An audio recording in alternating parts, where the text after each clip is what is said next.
Welcome back to Wanna Be, the podcast that takes you from where you are now to where you want to be in 30 minutes or less. I'm Imriel Morgan, the founder of Content is Queen, a podcast agency and club for ambitious podcasters with phenomenal taste, high expectations, and a desire to sound as good as I do right now. Both of our studios are now open for business, so please do head to contentisqueen.org to check out the membership options. Thank you so much for taking the time to be here.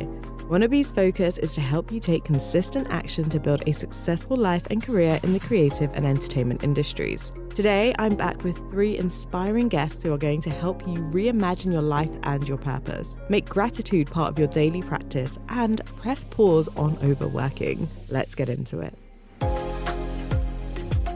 Today's guest is Robert Hartwell, the founder and artistic director of the Broadway Collective, where he is training the next generation of Broadway artists. Robert's credits include Motown the musical and the Tony Award-winning revival of Hello, Dolly, starring Bette Midler. Oh my God. In this episode, your cup will be overflowing because Robert is so full of wisdom and gratitude that you cannot help but benefit from his light. This conversation will help you realign your goals and actions with your purpose, deal with adversity, and develop enviable discipline. Let's go. Who did you want to be before you became who you are today, and why? I wanted to be Oprah because, No way. Yes, she was that person that allowed everyone to feel seen and had a way of also doing it all. Like, I was fascinated by her as a kid because at a young age, someone told me, oh, Robert, you need to choose one career path. But I saw her and I thought, okay, this person's a TV host, a TV producer, a actor, a author. And I was like, oh no, you can absolutely do it all. So I totally wanted to be Oprah. You know what? That makes sense. I feel like I also wanted to be Oprah. Like, she does do it all. I remember watching something about her. She's like, I was just so fed by my work. Like, it didn't drain me. It energized me that I just didn't feel like I needed to sleep or rest. I just thought that was so interesting because it's almost like she didn't burn out fully while she was living in her purpose. And I thought that's so different from what we hear about, like, don't burn yourself out, don't push yourself too hard. But like, what if it energizes you? What if that fuels you? I'm curious to know what you think about that. Absolutely. I think if you're always coming from a place of service, that the universe always then feeds you back, right?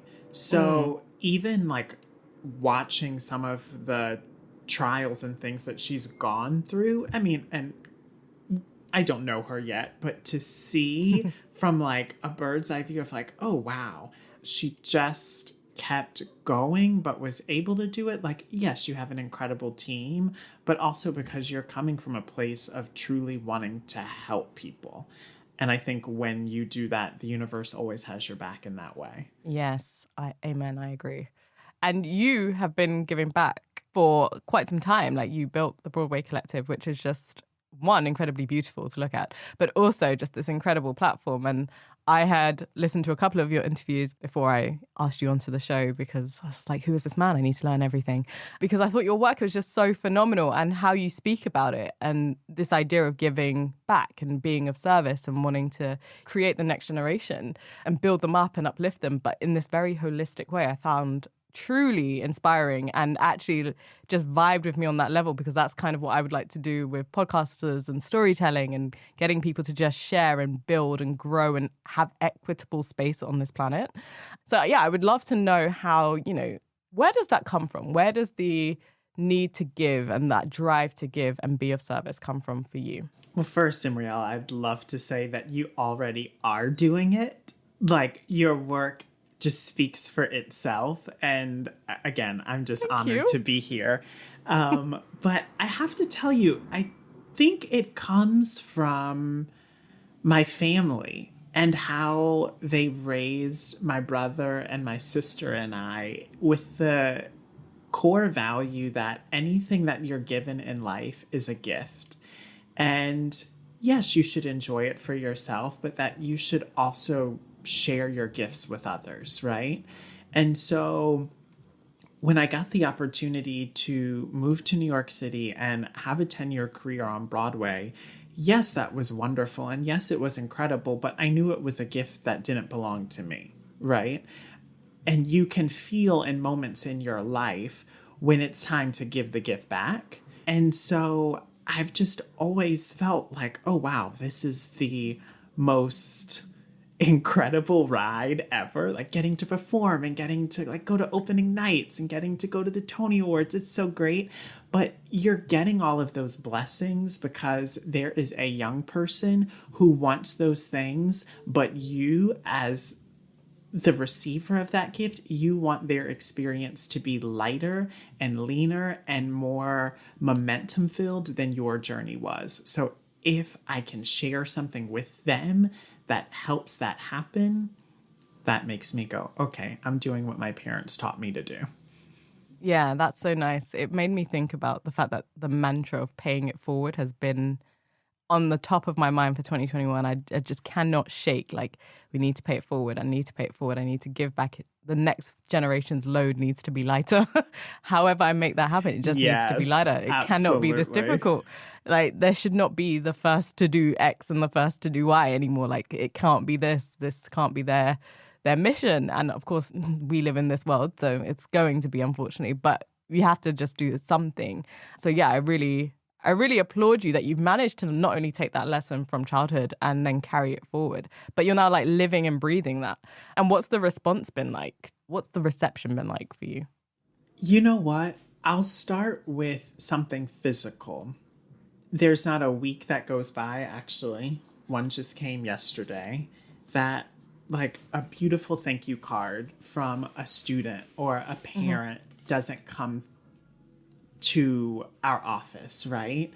And so to see people, one, not only start to get the wins that they like declared on a piece of paper when they started working with you, but to also come back and to say thank you, like that is the ultimate gift, you know? Yeah. And because you do get the opportunity to talk to so many people who are working to create access and working to create a livelihood for themselves, the reality is it has allowed me the opportunity to never go hungry one night in this city, you know? Nice. New York's a tough city. New York's a tough city. And I know that that's like not everyone's story. And so I say that with grace and humility, but truly with a lot of gratitude.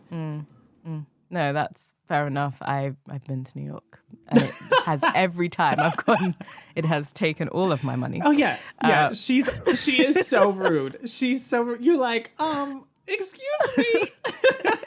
No, I really love that what you said about having gratitude for the opportunities that's come to you. But I also think, like you said earlier, it's like this act of service, always giving back and always feeling like you.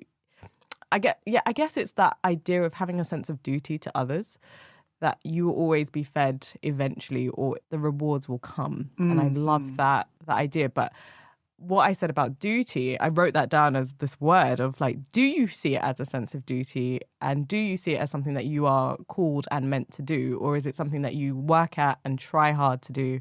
And it's something that you have to put effort into? Because I think that that's quite an interesting distinction that some people need to make. Oh, Imriel, you getting all up in my business. I love it. I love that so much. So here's the thing. One, you so rude and I love it.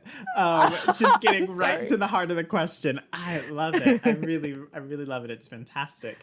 I have to say it's absolutely a calling, you know, and I tell our students a lot of times, I'm like, you'll feel really good about something and then you'll feel the calling, and like the nature of then how you move through life just changes after that. So real talk, last night we are in the middle of a new launch for our summer program, and it had to take a huge pivot because of, you know, this thing that we're all living through right now. Sure. And I usually end work every night at 6 p.m. Eastern time. Well, last night it was 5:30 9:30 a.m. Eastern time, like when I got done. Now, don't trust me. I have never sat at my desk that long before in my life. But I have to tell you, I was in such peace last night sitting here at my desk because I was like, I feel like this is the closest I can get to God on earth. Oh, wow. Like, that's a beautiful feeling. No, I mean that. Like, is it wild to be sitting at your desk? Like, I could not feel my butt. It, like, completely numbed out. But I was like, this is so much bigger than me. You know? And I do believe that it is temporary risk for long-term reward that is connected to, again, something so much bigger than you. So yes, it definitely feels like a calling and not a duty or something that I've chosen, but that it's chosen me. That's fair enough. I think that's quite nice because then it, as you say, you get into that flow state of it. It doesn't feel like work. And for some people it does, and that's fine too. Like, that's okay. Some people do have to work at things.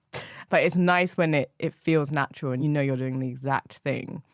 Did you envisage that for your life? Has this always been the path you're on now? Has that been the path that you envisaged being on? Or actually, was it quite different?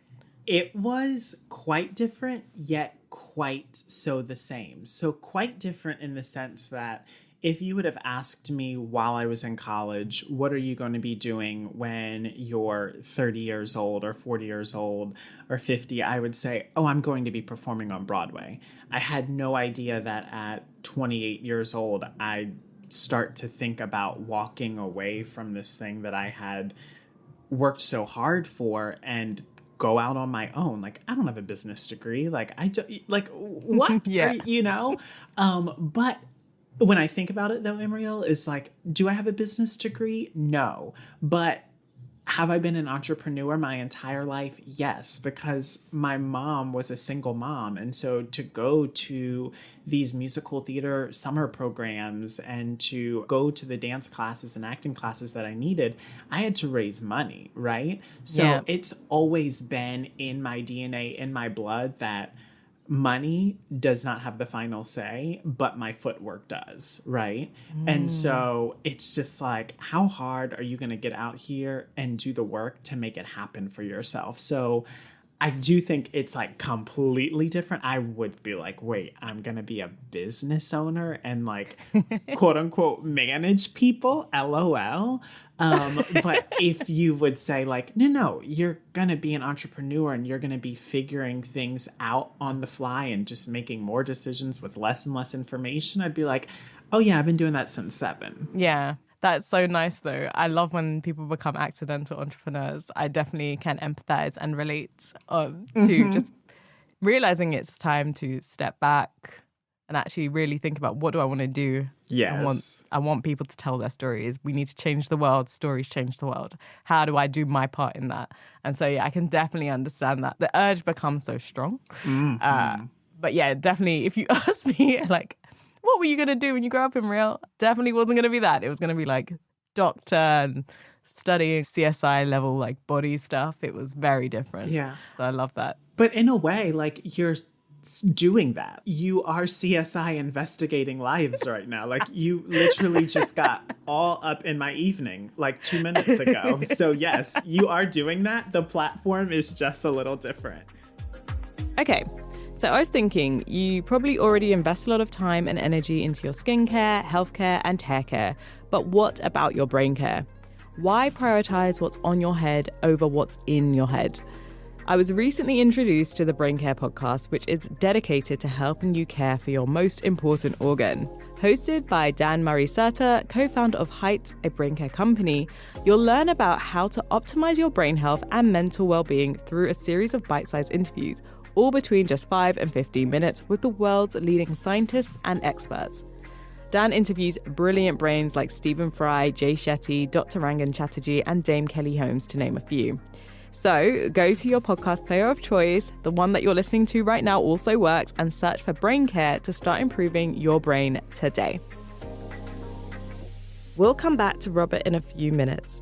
I want you to get to know Sebastian Thiel, who is an incredible filmmaker and emerging director. Sebastian recently directed the BBC Three show Dreaming Whilst Black. Here he is with a quick message for you. Hey, what's up? My name's Sebastian Thiel. I'm a filmmaker.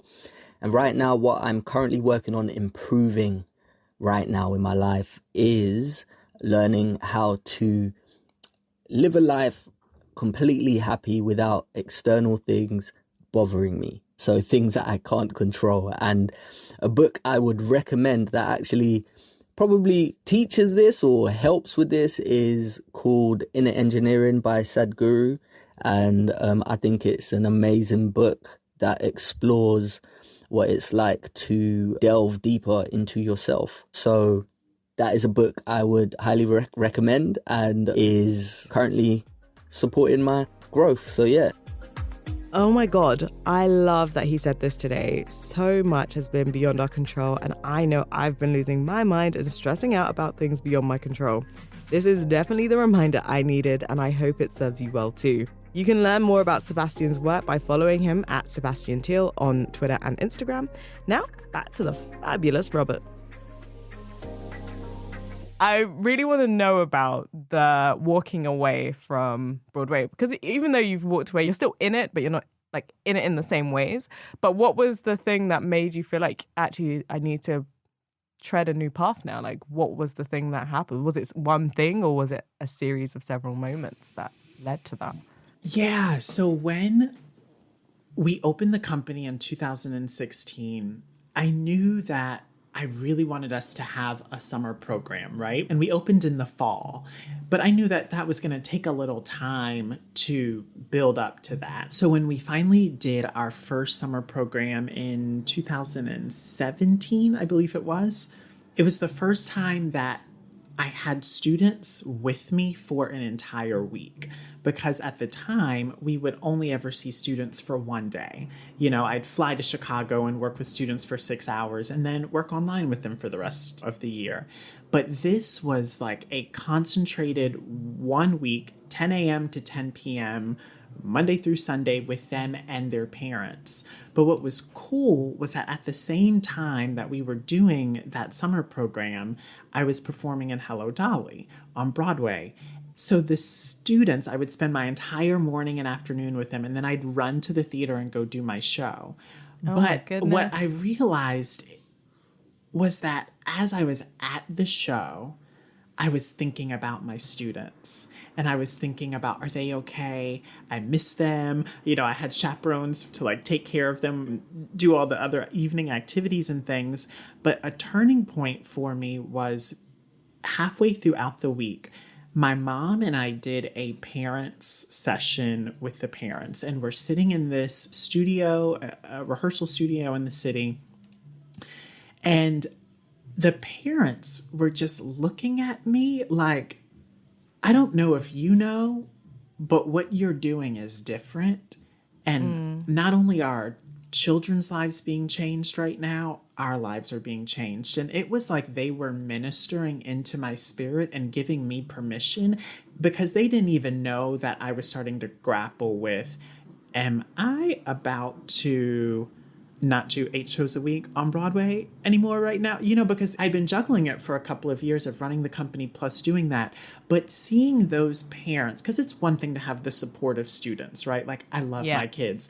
But for them to give me permission to say, hey, what you're feeling is real, and this transformational energy that we're feeling is real, that's when I knew I'm going to miss the next calling on my life if I don't step forward in faith and do this thing full time.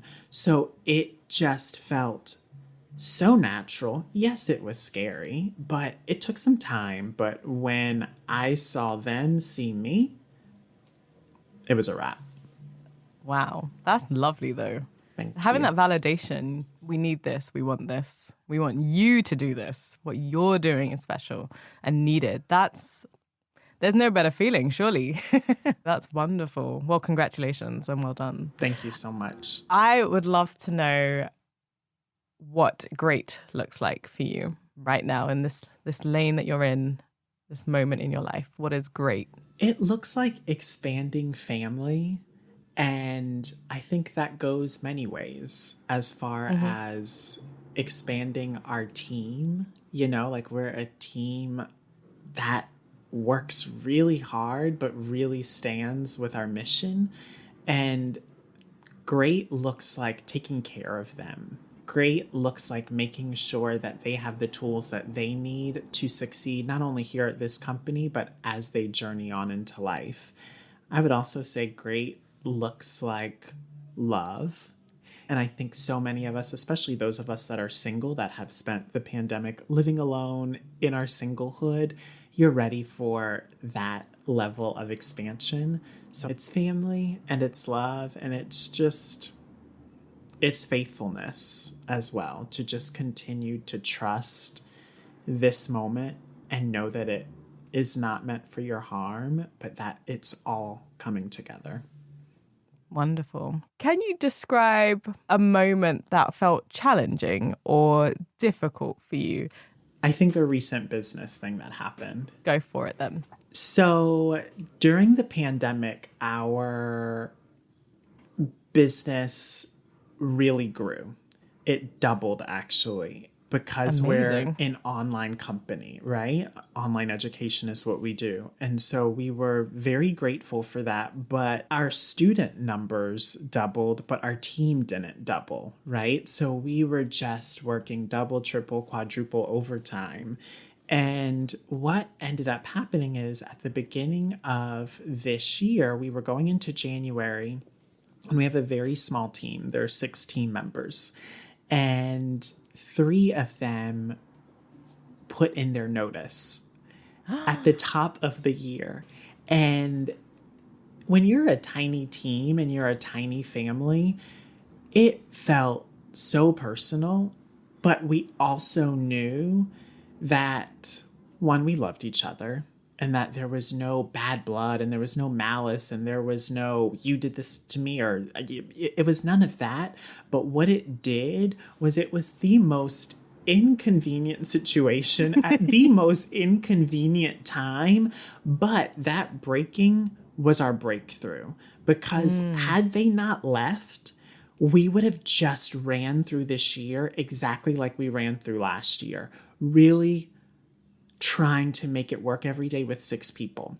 So when they left, I was heartbroken because that was like my family that got me through the pandemic. Like, we did a lot together last year, right? But what it did was set us up to now we've welcomed like 12 new team members in the past Amazing. like 3 months. But had that not happened, allow the breaking to be the breakthrough. Because I thought at the beginning of January, I was like, oh goodness, this is over. This is over. But it wasn't actually. It really was just beginning, right? Like, their new path was just beginning. They took a leap of faith and did something that felt new to them. And then it gave those of us that were still here at the company a moment to reimagine and see a bigger possibility for ourselves, And so it's been quite a journey, but I look at these new team members and I'm like, wow, that would have never happened had something pretty sad not sparked all of it to happen.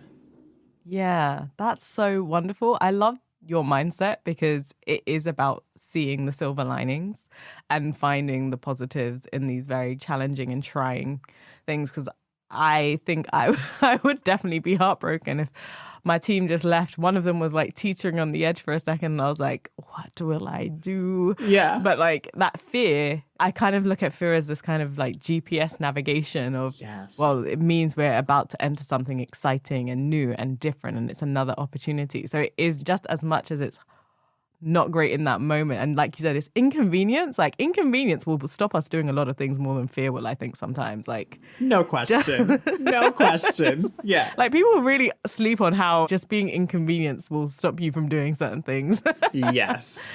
So I really love that use of that word, because that is just the essence of it. It's like, this is not great timing, guys. Like, could you leave in like 6 months or 12 so I can plan? It was like, nope. But that was the best part though. It was so like, welcome to 2021. It was, here we are. That's a lot. That's a lot. I would love to know what you're working on improving right now going forward. Absolutely balance. And finding time to step away and enjoy life outside of work.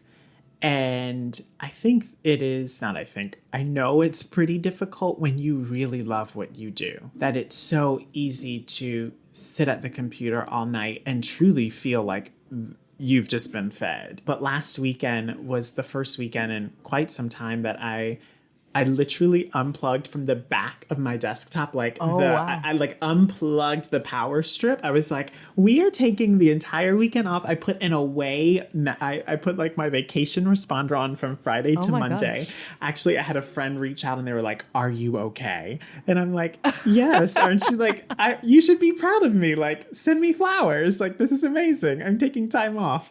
So what am I working on is balance and space for taking care of myself, because you can't show up to pour out if you're not pouring in.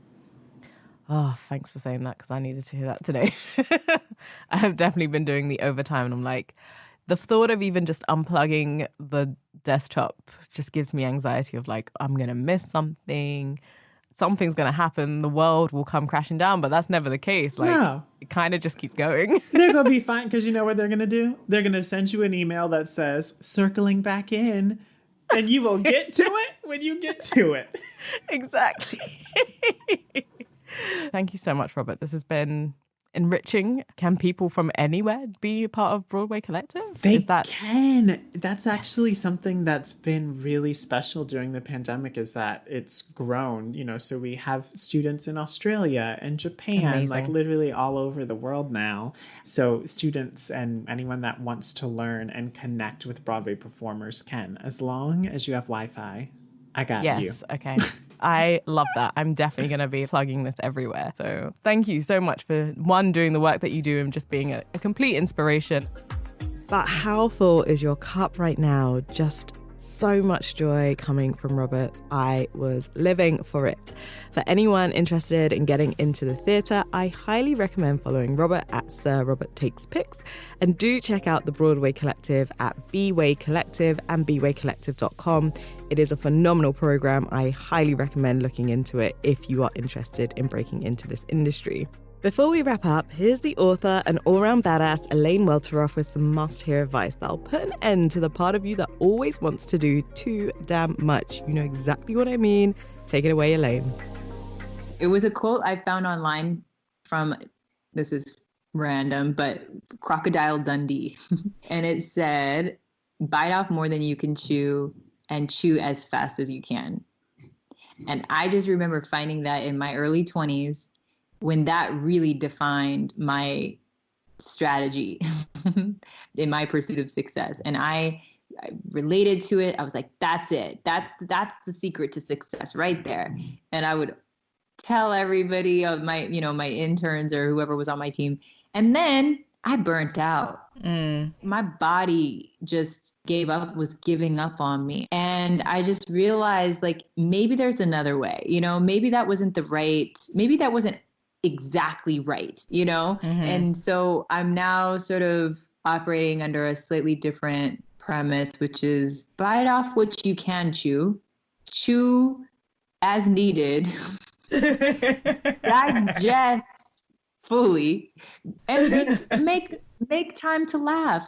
It's good for your digestion, like you don't have to take yourself that seriously all the time. But I also think there's different reasons, different seasons, different, I think that I probably needed to spend my 20s the way that I did. That probably was in some ways like my only mode of operating.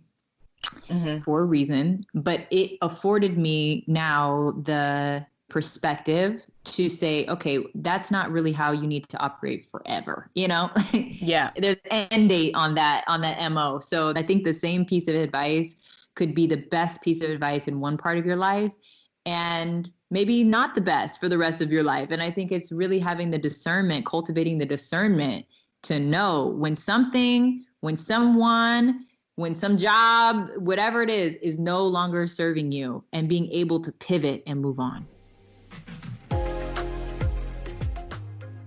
That's a wrap. Thank you so much for listening.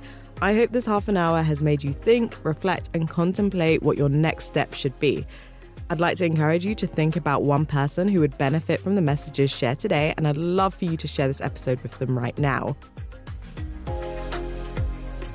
If you'd like to hear the extended interview with Robert, all you have to do is screenshot and share this episode to your Instagram stories and tag @ContentIsQueenHQ. Until next time, bye.